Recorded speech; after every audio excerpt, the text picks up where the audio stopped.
성탄절이 이제 다가옵니다. 성탄절을 맞이하는 그 마음을 가지고 우리는 대망신앙이다, 그렇게 얘기를 해요. 예수 그리스도 메시아가 이 땅에 이제 오시는 것을 기대하며 기뻐하면서 우리가 어떤 마음의 자세를 가질 것인가 하는 그런 신앙, 그걸 가지고 대망신앙이라고 그러고요. 이 성탄절을 맞이해서 바로 12월 달이잖아요. 그래서 12월 한 달 동안에 성탄절을 기다리는 절기라고 그래가지고 대림절 그럽니다. 지금이 그래서 대림절기를 지키는 그런 날입니다. 근데 여러분, 중요한 것은요, 저는 이 성탄절을 맞이해서 대림절기를 맞이해서 우리에게 정말 필요한 게 뭐냐면 예수 그리스도께서 다시 이 땅에 오시는 재림의 사건입니다. 그래서 주의 재림을 맞이하는 우리의 태도가 중요하다고 생각합니다. 여러분은 예수 그리스도께서 영광 가운데 이 땅에 다시 오신다는 이 사실을 믿습니까? 다시 제가 한번 여러분에게 물어봐요. 정말 우리 주 예수 그리스도께서 다시 이 땅에 재림하신다는 사실을 확실히 믿으시면 아멘 하시기 바랍니다. 저는 예수 그리스도의 재림에 대한 그 믿음을 예수님에 대한 믿음만큼이나 확고합니다. 신구약 성경은 메시아의 도래에 그 초점이 맞춰져 있습니다. 구약에서 메시아에 대한 최초의 말씀이 어디에 기록되어 있냐면 창세기 3장에 기록되어 있습니다. 아담과 하와가 선악과를 따먹고 난 다음에 타락했을 때 하나님께서 그때 메시아를 보내주실 것을 이제 말씀을 하시는데 뭐라고 그러냐면 여자의 후손이 뱀의 머리를 상하게 하실 것이다 라는 이제 그런 말씀을 하셨습니다. 구약에는 구원자에 대한 예언이 333번 이상 기록되어 있습니다. 근데 그 중에서 실제로 예수님께서 초림하신, 예수님이 이 땅에 오신 첫 번째 강림의 그 성취가 100번 이상의 말씀으로 이루어졌습니다. 따라서 구약의 메시아 예언 중에서 남은 이제 3분의 2도 그 기록대로 반드시 성취될 것으로 믿습니다. 그러기 위해서 예수 그리스도는 반드시 재림하셔서 이 땅에 오십니다. 예수님은 이 땅에 계실 때에 당신이 다시 이 땅에 올 것이다 라는 그런 사실을 계속해서 말씀하셨습니다. 예수님은 말씀하신 대로 나셨고, 말씀하신 대로 부활하셨고, 말씀하신 대로 다시 오실 것입니다. 예수님의 그 재림에 대한 말씀을 가장 자세하게 말씀하고 있는 것이 어디냐면 마태복음 24장과 25장입니다. 예수님께서 체포와 십자가 처형이 있기 직전에 감람산 위에 올라가셔서 앉으셨을 때 제자들이 와서 예수님께 이런 질문을 해요.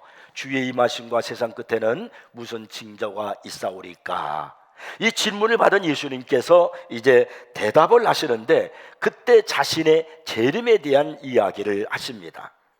오늘 많은 사람들이 주님의 재림에 대한 잘못된 신앙관을 갖고 있어서 그래가지고 자신의 영혼이 병드는 것은 물론이고 나가서 가정이 파괴되고 사회가 혼란스러워지고 그런 경우를 보게 됩니다.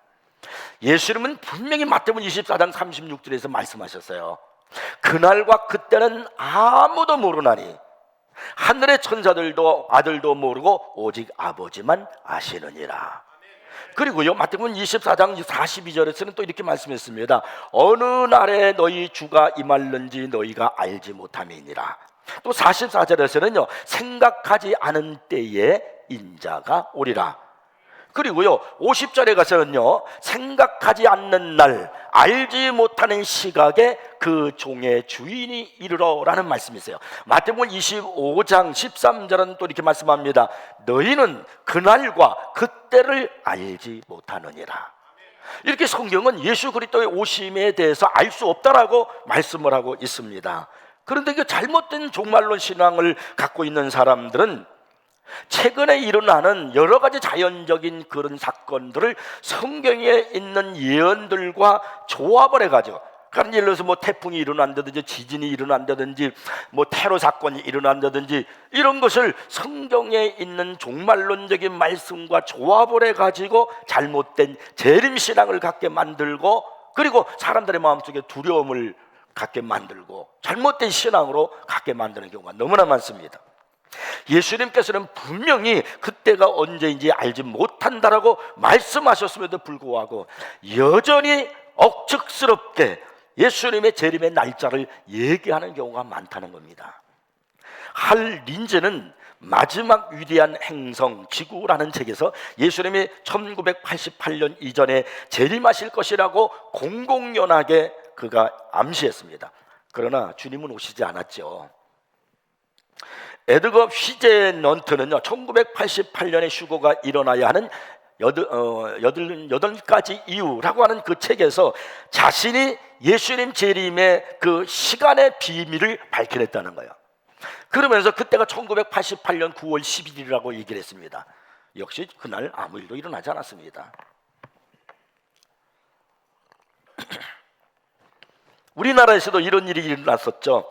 담임선교회 이장님 목사는 1998년 10월 28일에 예수님이 재림하시고 휴거한다고 해가지고 온 나라를 떠들썩하게 만들고요, 기독교 전체를 막 그냥 혼란스럽게 만들고 여러 가지 많은 일들이 일어났어요. 그러나 역시 그날 예수님은 오시지 않았습니다. 예수님은 그날과 그 시는 아무도 모르고 하나님만 아신다고 그랬는데 여전히 지금도 종말과 휴거 그리고 예수님의 재림의 시간들을 주장하는 사람들이 늘어나고 있습니다.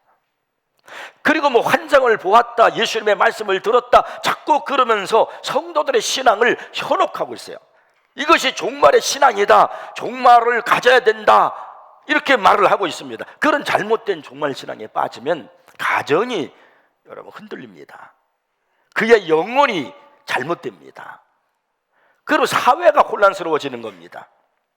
예수님께서 감람산에서 재림에 관한 설교를 하신 요점이 뭘까요? 특별히 예수님께서는요, 마태복음 24장 45절부터 그리고 25장 30절까지 세 가지 연속적으로 비유의 말씀을 하셨습니다. 이 세 가지 비유의 말씀을 하시면서 가르치시는 것이 바로 뭐냐면 주님 재림에 대한 성도들의 태도가 무엇인가 하는 것을 주님이 이 세 가지 비유를 통해서 우리에게 말씀해 주고 있는 겁니다. 여기에서 우리는 이 말씀을 통해서 종말에 대한 바른 신앙관과 주님의 재림에 관한 성도의 바른 태도가 무엇인지를 알 수가 있습니다. 성탄절을 맞이하면서, 성탄절을 기대하면서 진정한 성탄절을 맞이하기 위해서 우리가 가져야 할 신앙이 뭐냐면 주님의 재림을 대비하는 그런 우리의 신앙의 태도가 바르게 되어 있어야 한다는 사실이에요. 그래서 제가 예수님께서 말씀하신 세 가지 비유의 말씀을 하시면서 예수님은 그 비유를 통해서 우리에게 무엇을 가르치기를 원하셨는가 하는 것을 여러분이 발견하기를 바랍니다. 첫째 비유가 뭐냐면 지혜로운 종과 악한 종의 비유예요. 이것이 마태복음 24장 45절부터 51절까지 기록되어 있는데, 이제 먼저 24장 45절에서 47절 말씀을 읽어보겠습니다. 충성되고 지혜 있는 종이 되어 주인에게 그 집 사람들을 맡아 때를 따라 양식을 나눠줄 자가 누구냐? 주인이 올 때에 그 종이 이렇게 하는 것을 보면 그 종이 복이 있으리로다. 내가 진실로 너에게 이르노니 주인이 그의 모든 소유를 그에게 맡기리라. 이렇게 말씀했습니다. 지혜롭고 충성된 종은 주인이 집을 비우자 오히려 책임감을 더욱 무겁게 느꼈습니다. 주인이 없으니까 자기가 그 주인이 없는 일을 이제 대신해야 되는 거예요. 그는 나중에 주인에게 자신이 한 일을 보고해야 할 일을 알고서 더욱 양심적으로 신앙적으로 열심히 일을 했습니다. 지혜로운 종은 주인이 일찍 돌아오든 늦게 돌아오든 주어진 의무를 성실히 수행하고 있는 모습을 보이고 싶어 했습니다. 그런데 이 악한 종은 주인이 집을 비우니까 떠난 후로 곧바로 자신의 그 사실이 이제 실제가 드러나기 시작하는 거예요. 그는 주인이 빨리 돌아오지 않을 것이라 그렇게 생각을 했습니다. 그래서 주인이 집을 비운 순간부터 방탕한 삶을 막 즐기기 시작하는 거야.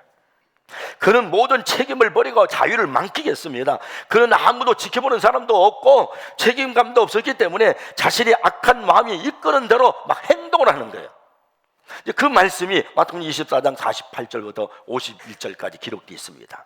보십시오. 만일 그 악한 종이 마음에 생각하기를 주인이 더디 오리라 하여 동료들을 때리며 술친구들과 더불어 먹고 마시게 되면 생각하지 않은 날 알지 못하는 시각에 그 종의 주인이 이르러 엄히 때리고 외식하는 자가 받는 벌에 처하리니 거기서 슬피 울며 이를 갈리라. 여기 악한 종은요, 자신의 교회에 속했다고 생각하고 주님을 섬긴다라고 착각하며 살아가는 사람들이에요. 그는 실상 주님을 사랑하지도 않고 주님의 재림을 고대하지도 않습니다.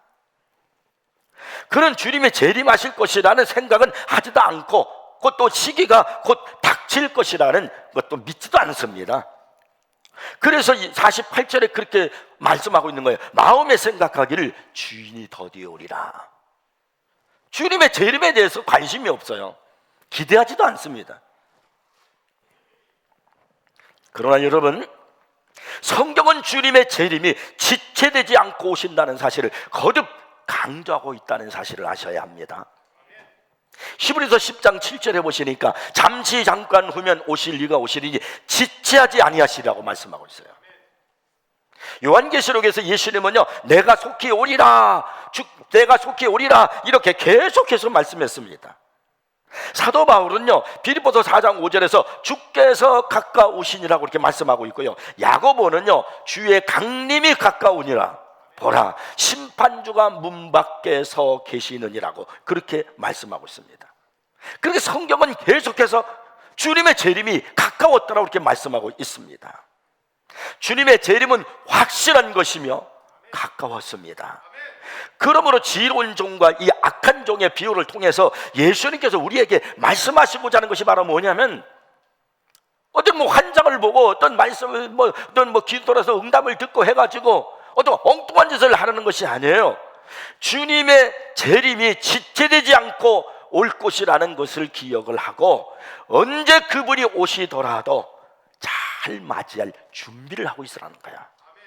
이 지혜로운 종이 열심히 일을 했잖아. 주인이 없으니까 내가 해야 할 일이 뭔지를 알고 주인이 왔을 때 자기가 열심히 일한 것을 보여드려야 되니까, 그러기 위해서 그가 자신이 해야 할 일을 열심히 성실하게 했던 것처럼, 이 지혜로운 종과 악한 종의 이 비유를 통해서 말씀하시는 것이 바로 뭐냐면, 주의 재림을 대비하는 태도가 뭐냐면 바로 나도 주님이 오실 때 잘했다라고 칭찬을 들을 수 있도록 열심히 성실하게 신앙생활 해 나갈 것을 말씀하고 있는 겁니다. 그것이 종말론적인 신앙이에요. 두 번째는요, 열처녀 비유죠. 마태복음 25장 1절부터 13절. 이 비유는 우리가 참 잘 아는 비유입니다.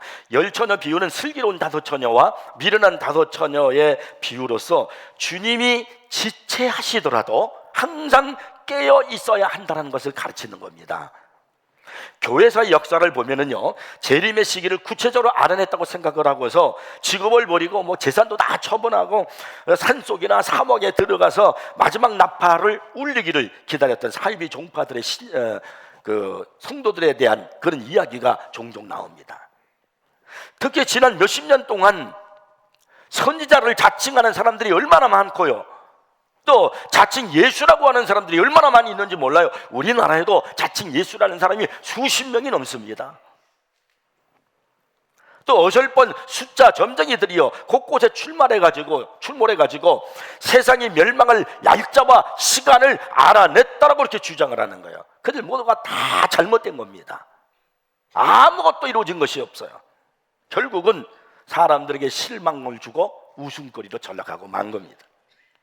우리는 예수 그리스도의 재림이 신속히 다가오고 있다는 것을 믿습니다.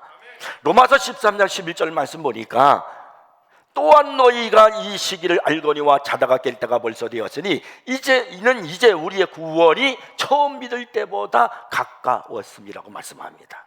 주님 오실 때 가까웠다는 거예요. 고린도서 7장 29절 31절에는 말씀합니다. 형제들아, 내가 이 말을 하노니 그때가 단축하여 진고로 세상 물건을 쓰는 자들은 다 쓰지 못하는 자같이 하라. 이 세상의 외형은 지나감이니라. 베드로전서 4장 7절은 또 이렇게 말씀합니다. 만물의 마지막이 가까이 왔으니 그러므로 너희는 정신을 차리고 근신하여 기도하라. 계속해서 성경이 강조하는 게 뭐냐면 주님 오실 때가 가까웠다는 거야. 시간은 흘러갑니다. 시간은 멈추지 않아요. 시간은 거꾸로 가지 않습니다. 시간이 흘러갑니다. 이 말이 무슨 말입니까? 주님의 재림이 가까워지고 있다는 거예요. 주님의 재림이 당장 이루어지지 않더라도, 아니 혹시 천년을 기다리게 되더라도 상관없이 항상 깨어 준비해야 한다. 주의 재림을 기다리는 동안에 우리는 성실하게 하나님께서 맡겨진 일에 최선을 다하고 충성해야 한다. 이런 사실을 설명하기 위해서 주님이 비유로 말씀해 주신 것이 바로 뭐냐면 열처녀 비유입니다. 열처녀가 신부의 들러리로 이제 결혼식에 참석을 했습니다. 열처녀가 들러리로 참석한 것으로 보아서 아마도 이 결혼식은 매우 큰 잔치였던 것 같습니다. 그 유대인들은 이제 밤중에 이제 잔치를 많이 하는데 열처녀들이 이제 등불을 들고 온 마을을 다니면서 들러리를 하는 거, 신랑을 이제 데리고 들러리를 하는 겁니다. 그러니까 이 큰 잔치인 것으로 봐서 이 신랑은 틀림없이 유력한 사람이거나 아주 높은 사람이었다는 것을 짐작할 수 있습니다. 그런데 신랑이 더디 오는 거예요. 늦은 시간이 되었는데도 신랑이 오지를 않는 겁니다. 그래서 결국 열처녀가 다 그만 잠들어 버리고 말았습니다. 그러다가 갑자기 신랑이 왔다라는 소식이 들리는 겁니다. 그래서 각자가 자신에게 맡겨진 그 의무대로 이행하기 위해서 등을 들었는데 그만 미련한 다섯 처녀들은 등만 준비하고 있다가 잠들다가 등에 다 불이 타버리고 말았어요. 미련한 다섯 처녀들은 여분의 기름을 가지고 있지 않았기 때문에 등불을 다시 피울 수가 없었습니다. 그들은 등이 없었기 때문에 자기가 해야 할 그 이행할 의무, 그 들러리의 의무를 더 이상 할 수가 없었던 겁니다. 그래서 그들이 기름을 살려고 이제 잔치집을 떠나가지고 막 기름 파는 곳으로 그 밤중에 여기저기 막 쫓아다니는 거예요. 이런 모습을 보고 있었던 신랑의 마음이 어땠을까요? 상당히 못마땅했을 거예요. 저들에게 나를 들러리 서게 하기 위해서 그 귀한 평생에 한 번 있는 결혼식에 들러리의 그 사명, 그 이행을 맡겼는데 세상에 여분의 기름을 준비하지 않아가지고 등불을 피우지를 못해서 꺼트려가지고 기름을 사러 그냥 떠나버린 거예요. 그들이 처음에 그 행사에 참여했을 때 여분의 기름을 준비하지 못한 그 경솔함이 얼마나 주인에게, 그 신랑에게 가슴 아픈 일인지 모릅니다. 그들은 등불을 피우고 신랑을 들러리 하는 것이 그들의 사명이란 말입니다. 그런데 그들은요 그 일을 못했어요. 기름 사러 떠났어요. 그리고 난 다음에 문이 딱 닫히고 말았습니다. 마침내 그들이 기름을 얻어가지고 돌아왔지만 이미 문은 닫혔어요. 그들이 막 문을 두드리면서 문을 열어달라고, 나도 이 신랑 잔치에 참여하게 달라고, 들러리에 참여하게 달라고 하지만은 신랑은 완고합니다.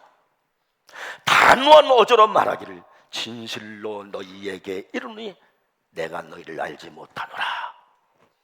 그러면서 그들을 받아들이질 않았어요. 예수님께서 말씀하신 이 열천의 비유의 요점이 뭘까요? 신랑 곧 예수 그리스도께서 오실 것입니다. 그런데 그분이 우리가 예상하는 것보다 늦게 오실 수 있다는 거예요. 우리는 그렇게 될 경우를 대비해야 된다는 겁니다.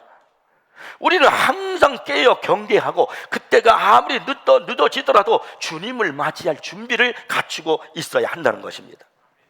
시간이 흐를수록 주님의 재림이 더 가까워지기 때문에 깨어 준비해야 할 필요성도 그만큼 더 커지는 겁니다. 우리가 주님을 맞이할 준비를 갖춰야 할 때는 바로 지금이에요. 그분이 갑작스럽게 오시는 순간 나팔소리와 함께 주님이 오셨다 하면 이미 기회는 다 사라져버린 겁니다. 그때는 아무리 몸부림쳐 봐도 소용없어요. 이미 문은 닫혀버리고 만 겁니다. 시랍의 시라큐스 거리에 기회가 무엇인가를 설명하는 동상 하나가 세워져 있었습니다. 이 동상은 날개가 발에 달려있고 앞머리는 무성하고 뒷머리는 대머리인 이상한 동상이에요. 근데 그 동상 아래에 이런 글귀가 새겨져 있었습니다. 누가 그대를 만들었는가?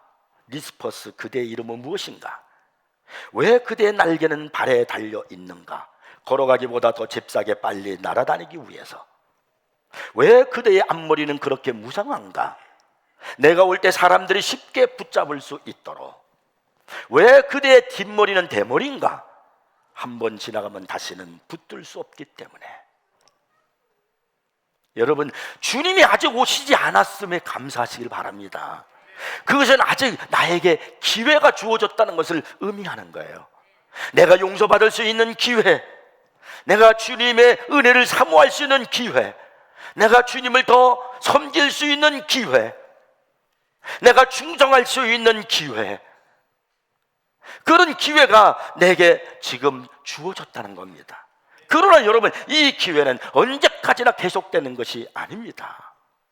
오늘 준비하셔야 됩니다. 내일 일을 여러분 장담하지 마십시오. 이 미르는 다그 처녀가 그걸 몰랐기 때문에 기름을 준비하지 못한 거예요. 미리 오늘 그때 준비했으면 그런 일이 없었을 텐데.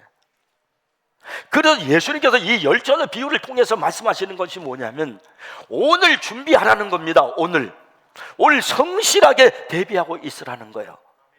오늘 회개하고, 오늘 충성하고, 오늘 주님 앞에 영광을 돌리고, 그리고 오늘 기도하고, 그래서 주의 재림을 대비하는 신실한 성도가 되라고 주님이 이 비유를 통해서 우리에게 말씀해 주고 있는 겁니다.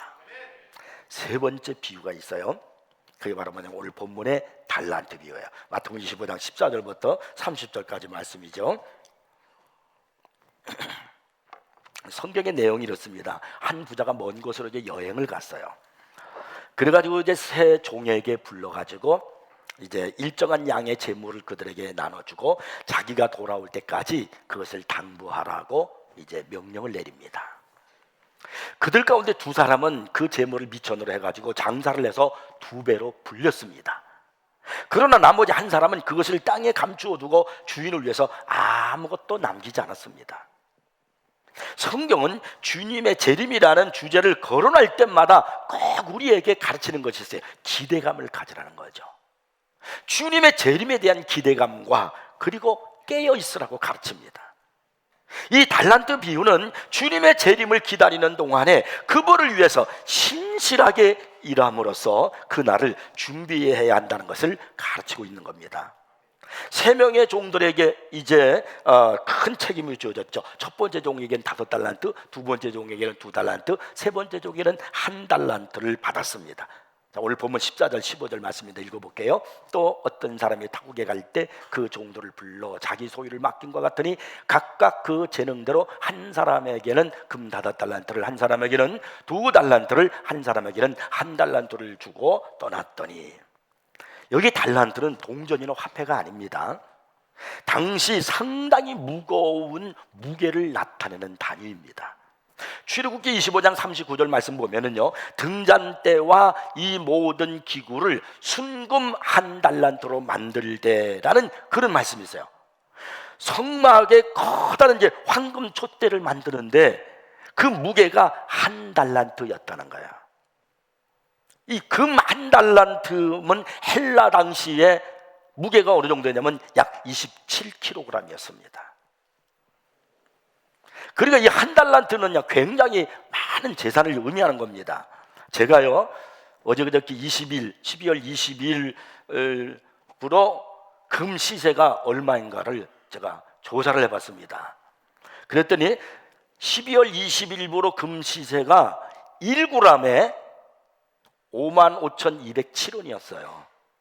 금 1달란트가 27kg이었어서 그걸 제가 환산해서 계산해 봤어요. 금 1달란트는 얼마일까 봤더니 14억 9,058만 9천원이었어요. 이거 어마어마한 돈이에요. 금 1달란트는 엄청나게 큰 돈입니다. 이 5달란트와 2달란트 받은 종은 충실하게 일함으로써 자신의 임무를 수행했습니다. 16절에서 5달란트 받은 자는 바로 가서 그렇게 말씀하는데요, 여기에서 이 바로 가서라는 이 말은 이 종의 행동을 묘사하는 거예요. 주인이 여행을 떠나자마자 그들은 즉시 가서 장사를 했습니다. 지체하지 않았어요. 게으르지 않았어요. 뜸들이지 않았습니다. 바로 가서 장사를 했습니다. 이게 무슨 말씀이냐면 말씀을 듣자마자 바로 가서 순종했습니다. 말씀을 듣자마자 바로 가서 실천했습니다. 그리고 그들이 그대로 행함으로 이득을 2배로 남겼다는 겁니다. 자, 16절 17절 오늘 말씀 읽어볼게요. 5달란트 받은 자는 바로 가서 그것으로 장사하여 또 5달란트를 남기고 2달란트 받은 자도 그같이 하여 2달란트를 남겼으되. 이 말씀은 충실한 두 종이 주어진 책임을 온 힘을 다해서 수행했음을 보여주고 있는 거예요. 그들은 자신에게 주어진 시간이 얼마가 될지 알 수가 없어요. 주인이 언제 오는지 알 수가 없어요. 그러나 그런 상태 속에서 바로 가서 신속하게 투자를 해가지고 장사를 해서 그래서 이익금을 남기는 겁니다. 자신에게 주어진 일을 열심히 성실하게 일을 함으로 말미암아 주인을 위해서 2배로 남겼다는 겁니다. 근데 문제는 3번째 종이에요. 그 종은 주인의 동을 땅속에 파묻어 놓고 아무 일도 하지 않았습니다.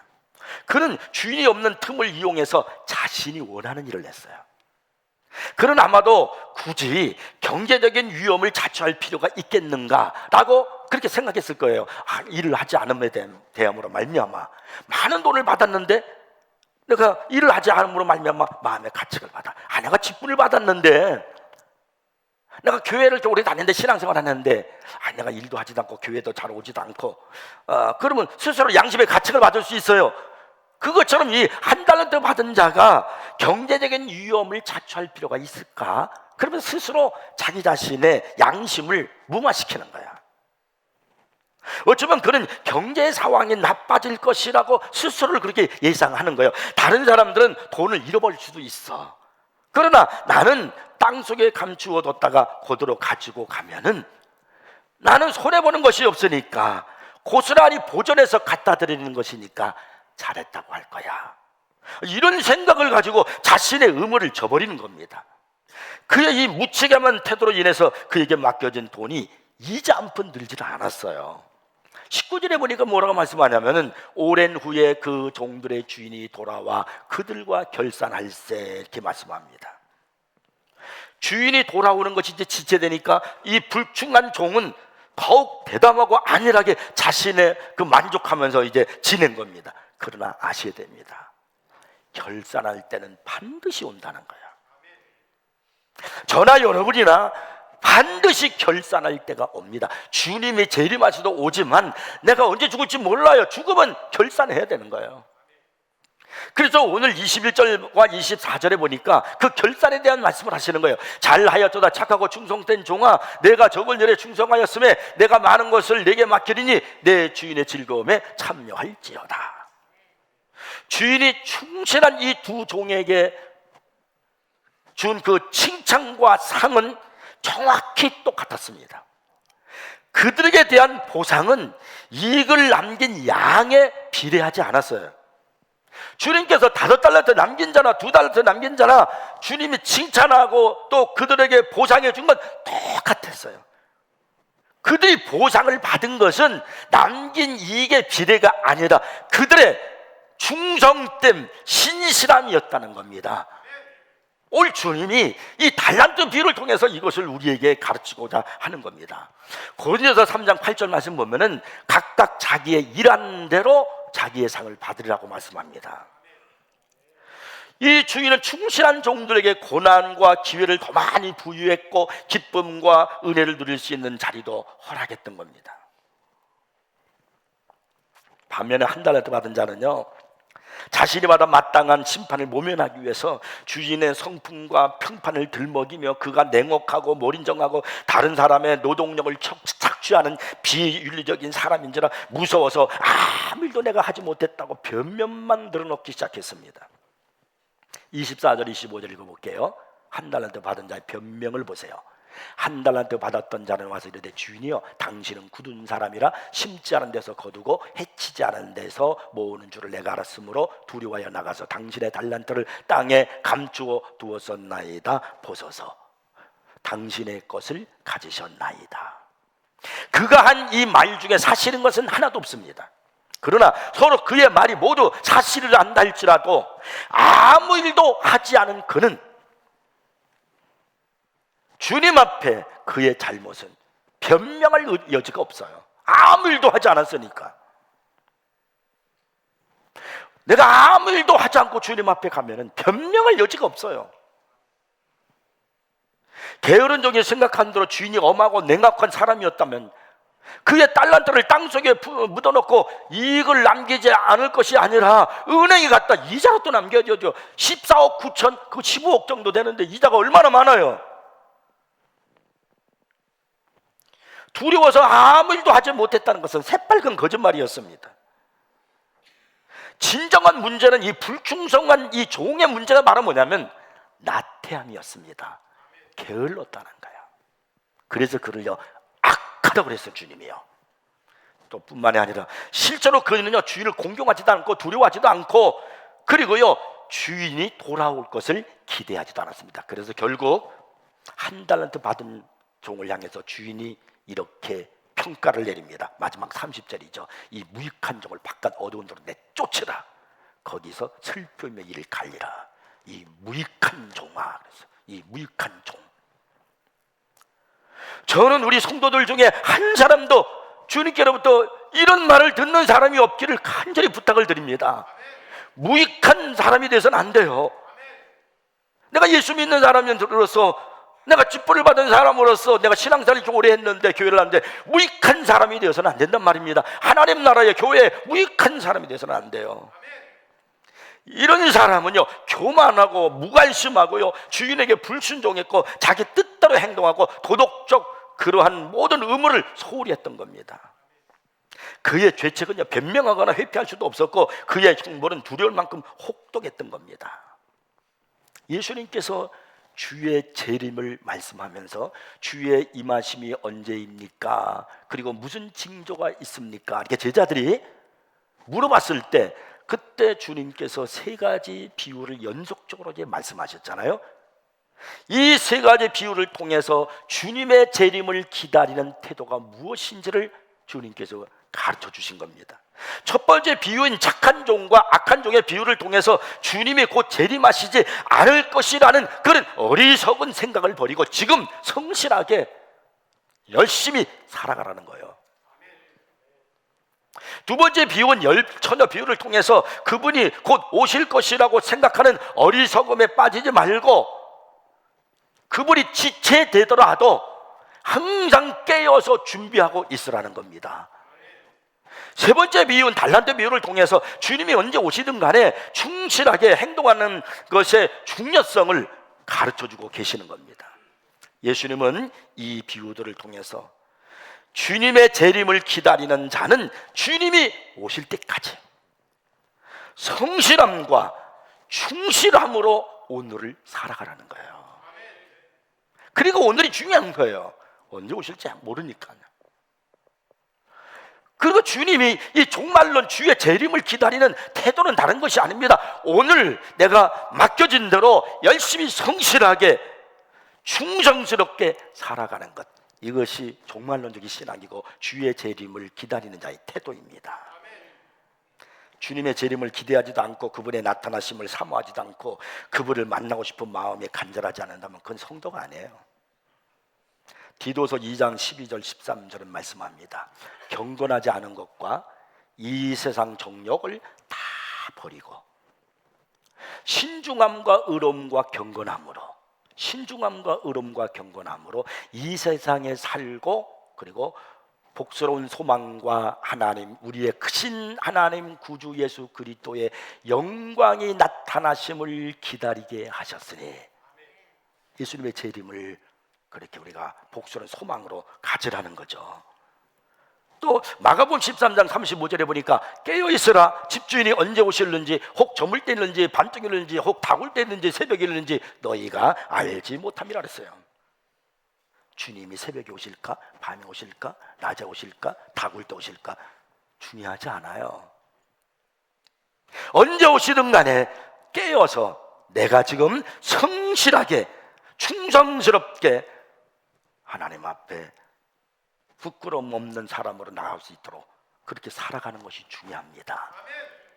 마태복음 24장 44절에 말씀하죠. 이러므로 너희도 준비하고 있으라. 생각하지 않은 때에 인자가 오리라. 주님이 오실 때까지 주의 재림을 기다리면서 여러분 오늘 깨어 있어야 됩니다. 그리고 중요한 것은 오늘이에요. 현재 주님이 오실 때 내가 성실함과 충성함으로 살아가는 겁니다. 이것이 종말론 신앙이에요. 이것이 주님의 재림을 대비하는 태도입니다. 거듭 말씀드립니다. 뭐 기도해서 이상한 거 보고 이상한 뭐 날짜를 받고 그런 게 아닙니다. 주님은 그런 말씀 하나도 하지 않았어요. 내일 올지 오늘 올지 닭 올 때 올지 새벽에 올 때 밤중에 올 때 그런 중요한 게 아니에요. 언제 올지 알 수 없다 그랬어요. 내가 주의 재림을 대비하는 태도가 중요합니다. 깨어서 성실함과 충실함으로 오늘을 살아가는 겁니다. 저는 우리 성도들이 다 그런 믿음으로 살기를 주의 이름으로 축복합니다. 기도하겠습니다.